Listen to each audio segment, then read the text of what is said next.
Shalom saudara-saudara yang dikasihi Tuhan, jumpa kembali di channel YouTube saya. Kesempatan ini saya hadir menjumpai Bapak Ibu sekalian. Apa kabar? Saya terus berharap Bapak Ibu tetap dalam keadaan sehat dan terus diberkati oleh Tuhan. Amin. Kesempatan ini saya hadir, kita akan bersama-sama untuk mendengarkan kesaksian dari seorang ibu muslimah yang begitu fanatik, intoleran, begitu benci dengan kekristenan.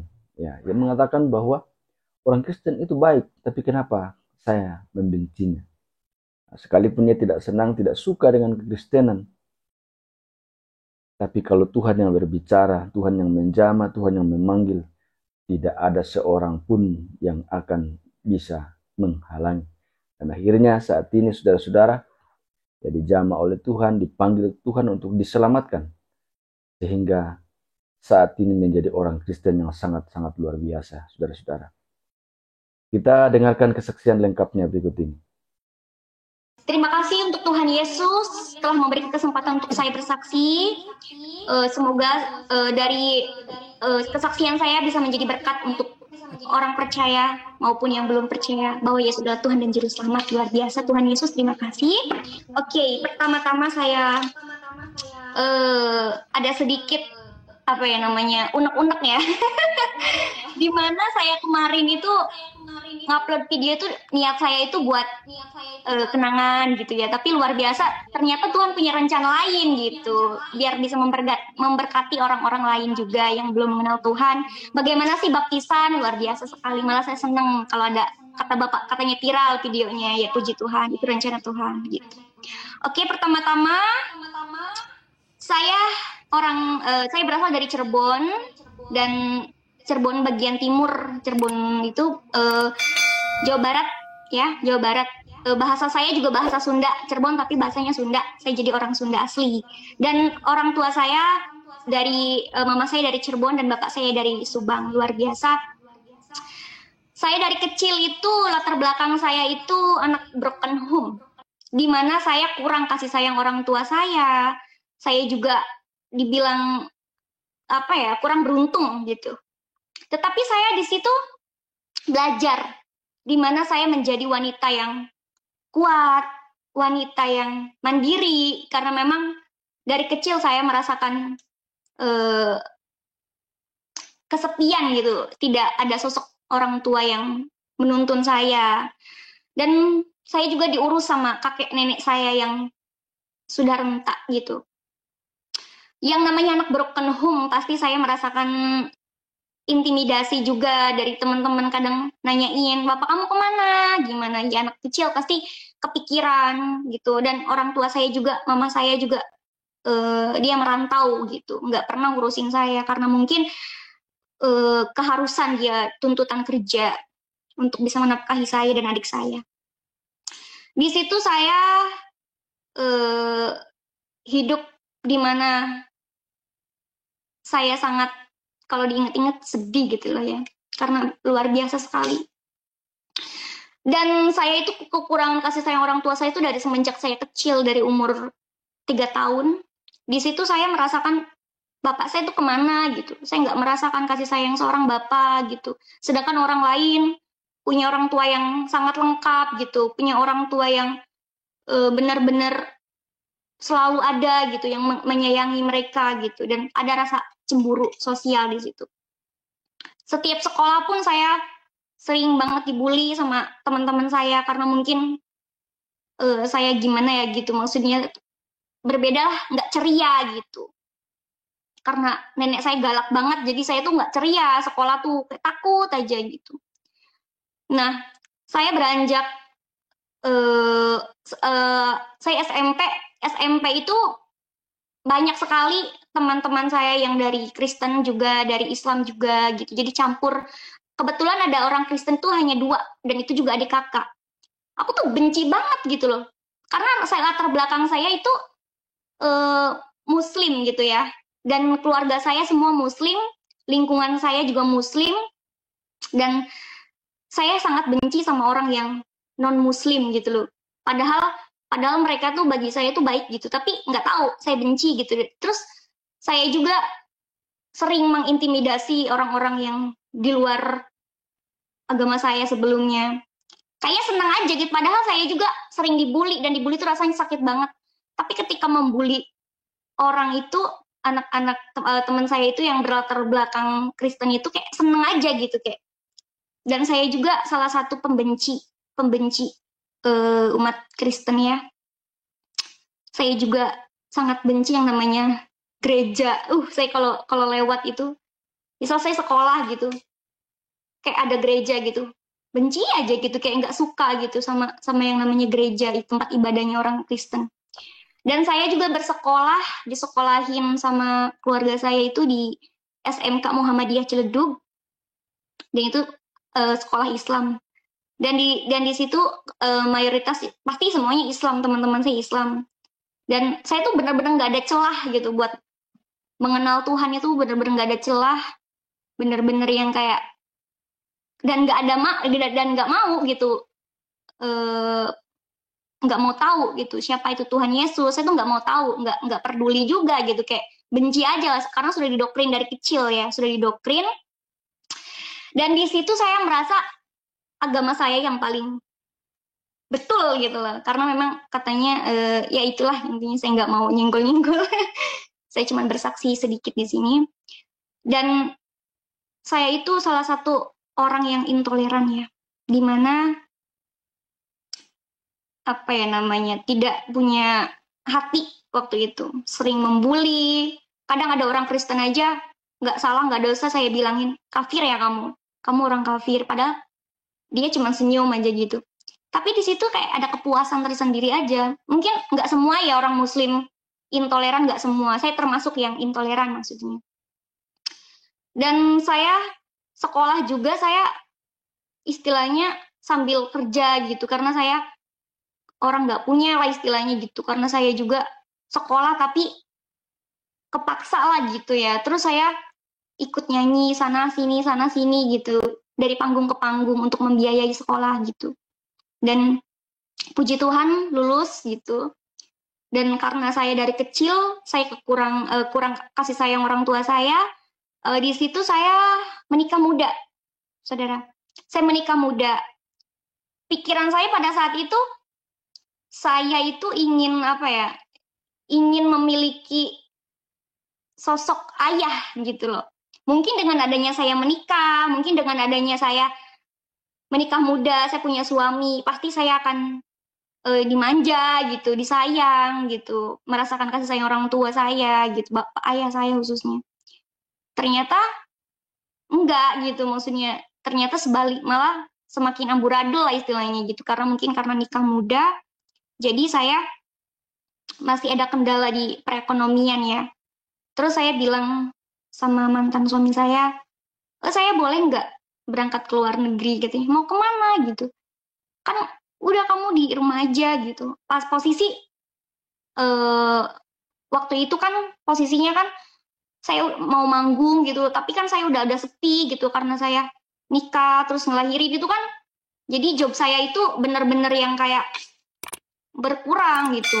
Teman-teman saya berpikir saya itu udah nggak nyanyi lagi gitu. Jadi job itu bener-bener nggak ada gitu. Dan saya tuh pengen merubah nasib lah gitu. Saya berangkat ke luar negeri dan luar biasa, cobaannya sangat-sangat luar biasa gitu. Dari semenjak saya ditinggalin orang tua saya, anak broken home, bapak saya nggak ngurusin saya, terus juga apa ya namanya, sekolah juga saya keteteran istilahnya. Pengen sekolah itu seperti orang-orang yang lain itu sambil kerja gitu.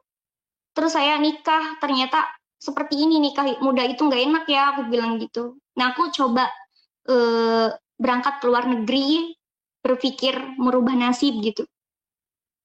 Dan saya sudah keluar negeri itu kalau sekarang udah 4 tahun gitu. Dan 1 tahun di Taiwan itu, wah luar biasa. Nenek saya tuh meninggal. Nenek saya yang ngurusin saya dari kecil, yang sayang sama saya gitu, meninggal dunia. Dan saya sedihnya tuh nggak bisa ketemu nenek saya gitu, yang terakhir kalinya. Dan posisi mama saya itu di luar negeri, di Arab ya. Dia tuh udah lama banget di Arab gitu. Aku tuh telepon mama, pulang dong, aku bilang gitu. Kenapa nyuruh-nyuruh pulang, katanya. pulang aja mama istirahat, kasihan aku lihat mama, aku bilang mama udah lama di luar negeri. Mama saya pulang karena dia menuruti eh, omongan saya gitu. Pulang, dan entah kenapa mama saya pulang dari luar dari Arab itu sakit-sakitan terus. Sampai saya bingung gitu loh. Perasaan mama itu sehat, tapi kok mama malah sakit-sakitan terus, aku bilang. Yaudah mama berobat gitu, aku bilang. 1 tahun mamaku sakit, dan 1 tahun sakit itu mama tuh merasa sehat gitu. Mama tuh bilang, aku nggak mau nyusahin kamu, katanya. Aku bilang, kenapa mah nggak mau nyusahin aku, biarin lah, aku di sini gantian, mama sehat dulu aja, nggak usah pikiran, aku bilang. Enggak, mama mau berangkat lagi aja, katanya. Kemana? Ke Arab, katanya gitu. Aku bilang, jangan, mama mau balik lagi ke bos mama yang dulu, soalnya bos mama baik banget, mama juga kerjanya nggak capek, dia bilangnya begitu. Sampai ke PT aja dia bilangnya tuh sehat gitu. Terus ada surat dari dokter itu mama saya itu sehat gitu, nggak ada penyakit.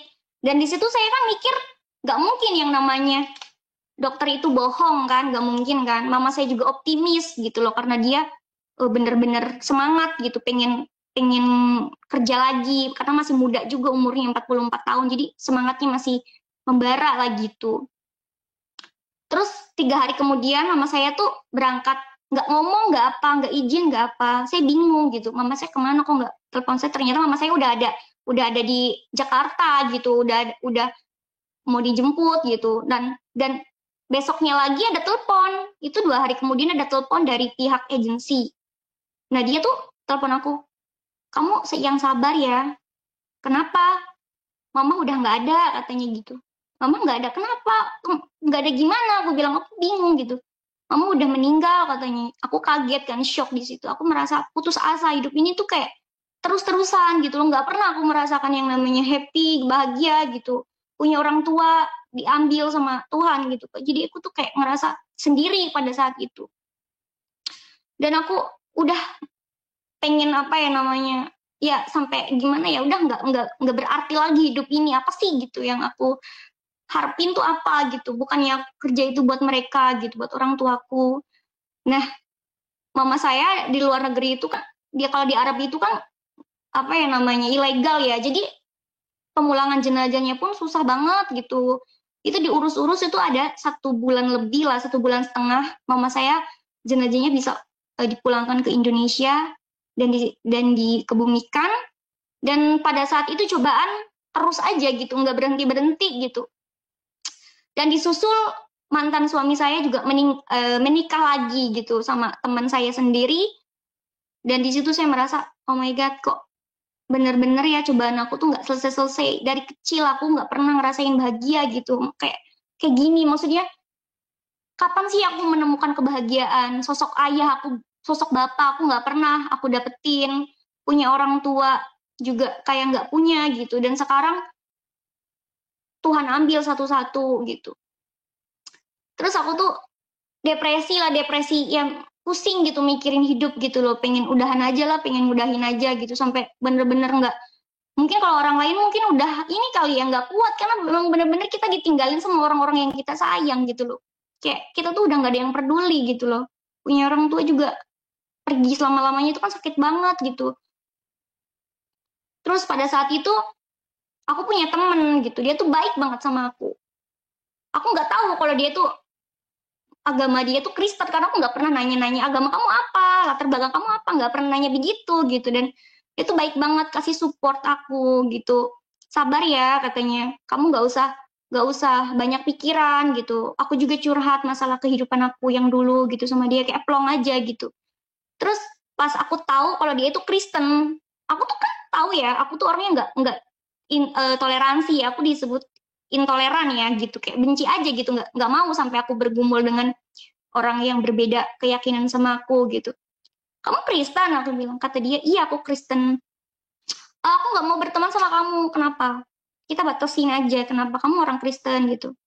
Loh kok kamu kayak gitu, katanya. Nah tapi aku inget dia tuh baik banget sama aku, dia tuh selalu support aku. Dan ketika orang-orang pergi ninggalin aku gitu ya, cobaan aku terus menerus, dan dia tuh malah menghayap aku gitu, maksudnya memberikan optimis lagi buat aku gitu. Kamu tuh berharga, kamu tuh gini-gini gitu. Jadi aku tuh di situ mulai berpikir, oke lah, aku sekarang nggak boleh yang namanya intoleran. Karena dia meskipun berbeda agama sama aku, dia baik sama aku gitu. Nah di situ aku mulai berteman baik gitu. Tetapi tetap aja ya, yang namanya orang intoleran itu susah ya. Meskipun kita berpikir, udahlah toleransi aja lebih baik biar gimana, biar kita juga gimana sih, maksudnya tuh nggak menghakimi gitu kan, nggak boleh juga menghakimi gitu, biarin aja toh dia baik juga sama aku bilang. Tapi ya tetap aja kadang-kadang sering gitu bahas-bahas agama. Aku harapnya itu dia tuh pindah ke agamaku gitu loh, ke Islam. Aku pengennya tuh dia pindah gitu. Dalam hati aku, pokoknya aku harus masukin dia ke Islam, dia harus tahu kebenaran, aku bilang gitu pokoknya gitu. Tetapi iman dia tuh kuat banget gitu. Malah dia sering gitu ngirim-ngirim firman Tuhan yang aku adalah jalan kebenaran dan hidup. Aku dan Bapa adalah satu. Aku yang awal dan yang akhir. Karena aku nggak tahu itu apa gitu. Ini orang ngirim apa gitu. Aku nggak ngerti gitu loh. Dia bilang ini firman Tuhan. Firman Tuhan apa? Aku bilang nggak usah ngirim-ngirim begitu lah. Aku bilang begitu. Nah waktu itu ada video viral. Video apa ya namanya, video Israel sama Palestina yang berperang itu ya. Di situ kan malah naik hitamnya itu pasti itu kan benar-benar kayak apa ya?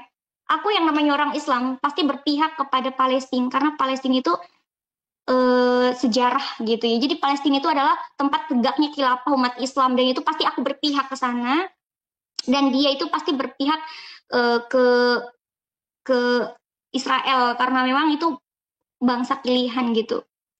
Dan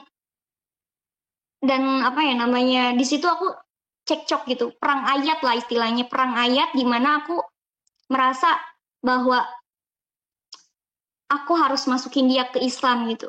Dia tuh tanya, dia tuh seakan-akan apa ya namanya itu nyudutin aku gitu tentang agama aku nggak bisa jawab pada saat itu. Terus aku buka Google,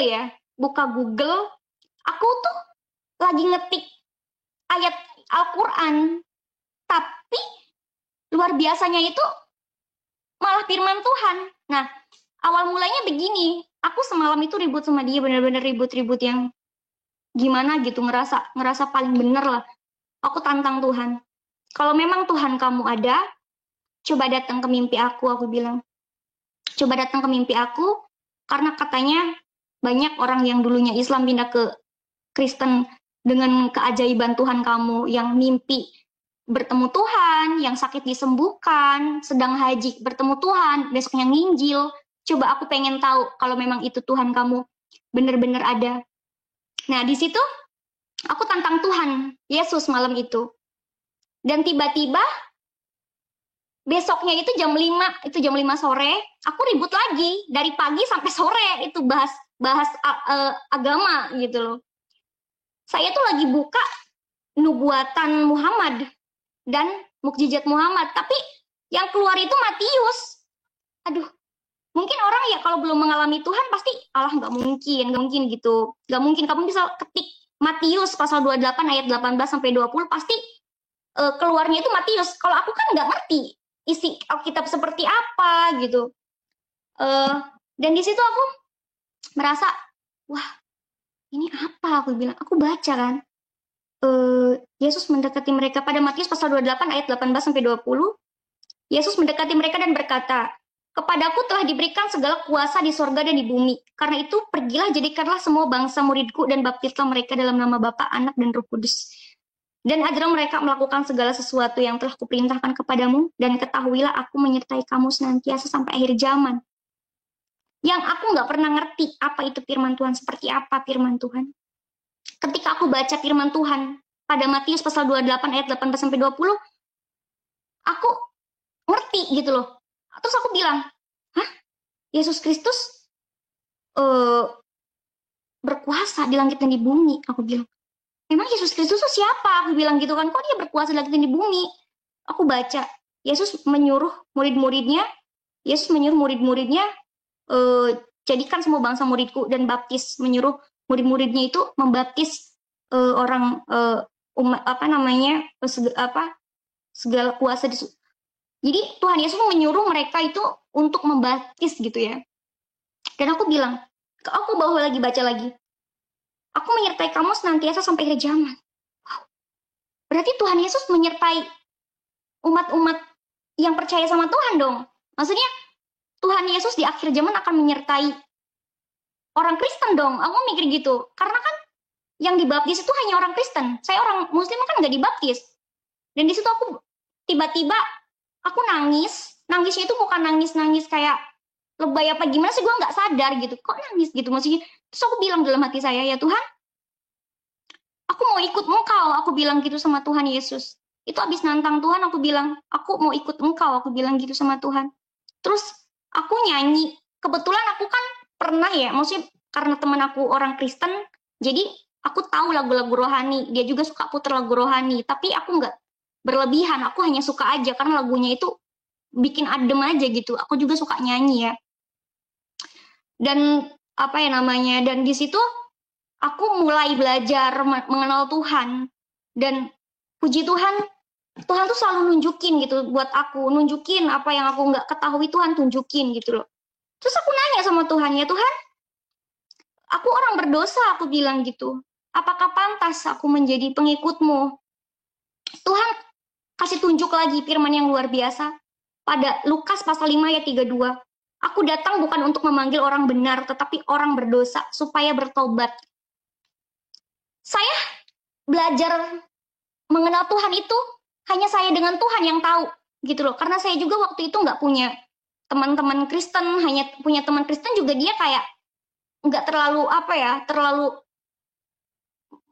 maksudnya terlalu ngajarin saya karena saya juga menolak pada saat itu. Saya juga paling nggak suka kalau diajarin firman-firman tuh saya nggak suka. Tapi dia kayak optimis, malah saya di sini yang benar-benar aku harus menjadikan dia orang Islam, tapi malah sebaliknya gitu, malah Tuhan memilih saya. Terus aku bilang lagi sama Tuhan, ya Tuhan, kenapa Engkau memilih aku? Aku bilang gitu. Terus Tuhan bilang, bukan kamu yang memilih aku, tetapi akulah yang memilih kamu. Dan di situ luar biasa ya, setiap aku ngomong sama Tuhan, Tuhan balas pakai firman gitu loh. Dan lama-lama saya belajar, puji Tuhan, saya sangat damai di dalam Tuhan Yesus. Karena pada Yohanes pasal 14 ayat 27 Tuhan katakan, damai sejahtera kutinggalkan bagimu, damai sejahtera kuberikan kepadamu. Dan apa yang kuberikan tidak seperti yang diberikan oleh dunia kepadamu, janganlah gelisah dan gentar hatimu. Saya rasakan kehadiran Tuhan itu sangat luar biasa ya. Maksud saya berubah gitu. Tuhan merubah hidup saya yang dulu saya kesepian gitu, tidak merasakan kasih sayang seorang bapak gitu, dan sekarang saya memiliki bapak yang kekal gitu, bapak yang terus mengasihi saya, yang terus menyertai saya sampai akhir zaman, dan itu sangat luar biasa bagi saya. Dan saya benci sama yang namanya Kristen, saya benci sama yang namanya gereja. Dan kemarin tanggal 27 saya digiring Tuhan masuk ke dalam gereja. Di situ saya menangis, saya nggak nyangka dengan cara kerja Tuhan untuk hidup saya gitu. Tuhan menggiring saya masuk ke dalam gereja dan saya dibaptis. Saya juga tahu itu pekerjaan Tuhan gitu loh. Tuhan mengasihi saya, Tuhan memberi kesempatan untuk saya memiliki keselamatan gitu, mendapatkan keselamatan. Oleh bilur-bilurnya kita sembuh, dan luar biasa. Saya belajar banyak di sini. Saya juga punya teman-teman satu iman dengan saya, dan itu menguatkan saya di mana yang dulu saya merasa sendiri, sekarang saya memiliki Tuhan yang luar biasa, memiliki teman-teman yang support saya gitu, dan saya bersyukur dengan cara Tuhan menjamah saya, dengan cara Tuhan merubah hidup saya. Tuhan Yesus adalah Allah yang benar, Allah yang hidup. Dia adalah Raja Damai. Dia adalah Allah yang kekal luar biasa, janji Tuhan ajaib ya. Dan di situ saya kaget, saya nggak pernah yang namanya baca Alkitab, dan puji Tuhan sekarang saya punya Alkitab, dan puji Tuhan sekali Tuhan izinkan saya untuk mengenal kebenaran, karena Yesus berfirman, akulah jalan kebenaran dan hidup, tidak ada seorang pun yang datang kepada Bapa jika tidak melalui aku. Justru saya merasa dulu semua agama itu yang baik itu cuma agama saya. Dan yang bisa menyelamatkan saya hanyalah diri kita sendiri. Tetapi diri kita sendiri aja tidak mungkin bisa menyelamatkan.